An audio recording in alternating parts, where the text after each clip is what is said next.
जी हाँ दोस्तों, बात करेंगे आज की सारी बड़ी खबरों पर। बात करेंगे पहली बड़ी खबर में, अखिलेश यादव बोले यूपी का चुनाव देश का सबसे बड़ा चुनाव, ईवीएम और डीएम से रहना होगा सावधान। वहीं अगली बड़ी खबर आ रही है, किसानों ने किया बड़ा ऐलान, 27 सितंबर को भारत बंद करेंगे किसान। वहीं अगली बड़ी खबर है, राज्यों में मुख्यमंत्री बदलने पर शिवसेना का तंज, कहा मोदी है तो मुमकिन है। तो वहीं अगली बड़ी खबर है, उत्तर प्रदेश से अलीगढ़ में बीजेपी नेता को गिरफ्तार करने पहुंची बंगाल की पुलिस।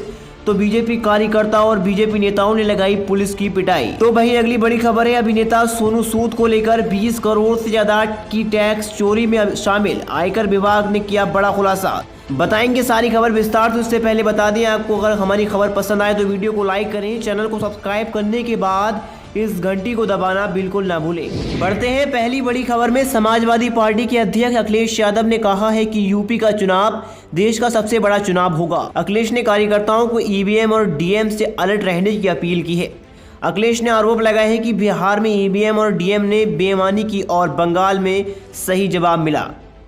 इससे पहले अखिलेश यादव ने कार्यकर्ताओं से कहा है कि अब की बार बूथों पर भारतीय जनता पार्टी बीजेपी की बुरी नज़र लगी है और ऐसे में लोकतंत्र को बचाने के लिए सपा कार्यकर्ताओं की अग्नि परीक्षा का समय है। उन्होंने कहा है कि समाजवादी पार्टी ने अपने कार्यकर्ताओं से कहा है कि वे बिना समय गंवाए अपने क्षेत्रों में पूरी मुस्तैदी के साथ जुटे रहें। इस कार्य में कोई कोताही न हो, बुथ पर तैनिक भी चूक नहीं होनी चाहिए और कार्यकर्ता यह ना भूलें कि उन्हें ऐसा अवसर दोबारा मिलने वाला है। वहीं पूर्व मुख्यमंत्री ने कहा है कि लोकतंत्र के से उत्सव 2022 के विधानसभा चुनाव की पवित्रता को बचाने के कार्य में जहां सभी कार्यकर्ताओं को पूरी निष्ठा से लगना है, वहीं बीजेपी को अलोकतांत्रिक इरादों से पूरी तरह सतर्क भी रहना होगा। यादव ने कहा है कि अब की बार बूथों पर बीजेपी की बुरी नज़र लगी है और ऐसे में लोकतंत्र को बचाने के लिए सपा कार्यकर्ताओं की अग्नि परीक्षा का समय है।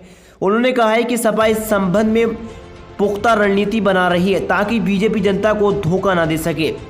अखिलेश यादव ने कहा है कि बीजेपी के झूठे प्रचार में विज्ञापनों की स्थिति इतनी डरावनी है कि समाजवादी सरकार के विकास के कामों को तो बीजेपी अपने कामों में गिनती रहती है। आश्चर्य तो यह है कि पश्चिम बंगाल के फ्लाईओवर को भी उत्तर प्रदेश के मुख्यमंत्री के चित्र के साथ प्रदर्शित किया जा रहा है। जहां भी अच्छा काम हुआ, बीजेपी को उसे अपना बताने में कोई संकोच नहीं है।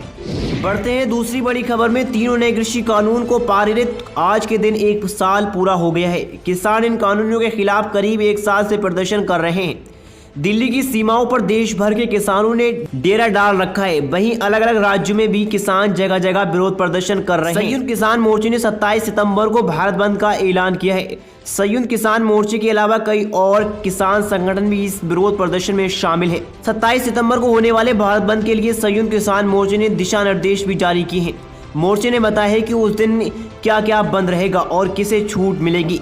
किसान विरोधी मोदी सरकार के खिलाफ भारत बंद, मोदी डरेगा मंडी बंद किसान करेंगे भारत बंद और नरेंद्र मोदी किसान विरोधी जैसे बैनर तले प्रदर्शन किया जाएगा। भारत बंद 6 बजे से लेकर शाम 4 बजे तक रहेगा। वहीं आपको बता दें, संयुक्त किसान मोर्चे ने अपने कार्यकर्ताओं के लिए भी दिशा निर्देश जारी किए हैं। मोर्चा ने कहा है कि बंद के दौरान लोगों को स्वेच्छा से सब कुछ बंद करने की अपील की जाए, किसी किस्म की जबरदस्ती नहीं की जाएगी। इस आंदोलन में किसी भी किस्म की हिंसा या तोड़फोड़ की कोई जगह नहीं है। साथ ही कहा गया है कि ये बंद किसान विरोधी सरकार के खिलाफ है, पब्लिक के खिलाफ नहीं, इसलिए पब्लिक को कम से कम तकलीफ हो, इसका ध्यान रखा जाए। बंद वाले दिन संयुक्त किसान मोर्चे की ओर से बंद के समर्थन में कोई सभा आयोजित की जा सकती है।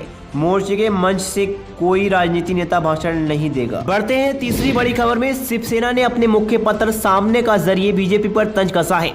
सामना में प्रकाशित एडिटोरियल में लिखा गया है कि जेपी नड्डा को बीजेपी का राष्ट्रीय अध्यक्ष बनाए जाने के बाद से पार्टी में लगातार बदलाव हो रहे हैं और ये सिलसिला अभी तक रुका नहीं है। बता दें, देश के प्रधानमंत्री नरेंद्र मोदी के मन में जो है वो जेपी नड्डा के जरिए करवाया जा रहा है। लेख के मुताबिक नड्डा के ही जरिए उत्तराखंड व कर्नाटक के मुख्यमंत्री बदले गए। गुजरात का मुख्यमंत्री भी एक झटके में बदल गया। गुजरात में तो पूरा मंत्रिमंडल ही एक झटके में बदल गया है। जो इन 24 मंत्रियों ने शपथ ली है वे सभी पहली ही बार मंत्री बने हैं। मोदी नड्डा ने ऐसा झटका दिया है कि राजनीति में कुछ भी असंभव नहीं है। वहीं आपको बता दें सामने में आगे लिखा गया है कि आगामी विधानसभा चुनाव में इस प्रयोग से उपजे साइड इफेक्ट से पार्टी को असंतोष का जो झटका लगेगा उससे गुजरात में बीजेपी की जबरदस्त फजीयत होगी। सामने के मुताबिक पीएम नरेंद्र मोदी के राष्ट्रीय अध्यक्ष राष्ट्रीय राजनीति का सूत्रधार बनते ही बीजेपी के वरिष्ठ नेताओं और दिग्गजों को मार्गदर्शक मंडल में डाल दिया गया है। हाल ही में हुई केंद्रीय मंत्रिमंडल की बैठक में पुनर्गठन में कोई पुराने लोगों को मोदी जी ने घर का रास्ता दिखाकर नए लोगों की जगह दी है। वहीं सामना के मुताबिक हालात तेजी से बदल रहे हैं। बीते कुछ महीनों में असम को छोड़ दें तो बंगाल, केरल और तमिलनाडु में बीजेपी करारी हार का स्वाद चखना पड़ा है। बंगाल में तो गृह मंत्री अमित शाह ने पूरी ताकत लगा दी थी। वहीं केरल में आई श्रीधरन का प्रयोग भी काम नहीं आया, जिसके बाद धीरे धीरे पार्टी के विपक्ष में बैठने की नौबत आ रही है। तीनों राज्यों के मुख्यमंत्री बदलने के बाद मोदी नड्डा की जोड़ी की निगाहें मध्य प्रदेश, हिमाचल और हरियाणा के मुख्यमंत्रियों पर भी है, यानी मोदी हैं तो मुमकिन है। वहीं सीएम उद्धव ठाकरे की ओर से शुक्रवार को एक कार्यक्रम में भविष्य के साथी वाले बयान को लेकर कयास लगाए जा रहे हैं। दरअसल महाराष्ट्र की राजनीति में लंबी कड़ावाट दौर फिलहाल खत्म नहीं हुआ है। औरंगाबाद के एक सरकारी कार्यक्रम में सीएम ने कहा है कि मंच पर बैठे मेरे पूर्व, मौजूदा और यदि हम साथ आते हैं तो भविष्य के सहयोगी इसी बयान के बाद एक बार फिर दोनों दलों के साथ आने को लेकर कयास लग रहे हैं। बढ़ते हैं चौथी बड़ी खबर में। उत्तर प्रदेश के अलीगढ़ में बीजेपी नेता योगेश को गिरफ्तार करने बंगाल पुलिस की टीम शुक्रवार को उस घर पहुंची। इस दौरान भारी संख्या में इकट्ठा नेताओं के समर्थकों ने बंगाल की पुलिस टीम को पकड़ लिया और उनकी पिटाई कर दी। इसके बाद जमकर हंगामा हुआ। सांसद सतीश गौतम, विधायक संजीव राजा, विधायक अनिल पराशर समेत बीजेपी के कई वरिष्ठ नेता भी मौके पर पहुंचे। वहीं आपको बता दें हंगामे की सूचना मिलने पर स्थानीय गांधी पार्क पुलिस भी मौके पर पहुंची और सभी को थाने ले आई, जिसके बाद भाजपाइयों ने थाने में भी जमकर हंगामा कर दिया। वहीं बता दें अलीगढ़ के गांधीनगर निवासी बीजेपी नेता योगेश ने 2017 में पश्चिम बंगाल सीएम ममता बनर्जी के खिलाफ टिप्पणी की थी। उन्होंने कहा था कि जो भी ममता बनर्जी का सिर काट कर लाएगा उसे 50,000 रुपये का इनाम दिया जाएगा। इस आपत्तिजनक टिप्पणी के बाद बीजेपी नेता योगेश के खिलाफ पश्चिम बंगाल में मुकदमा दर्ज किया गया था।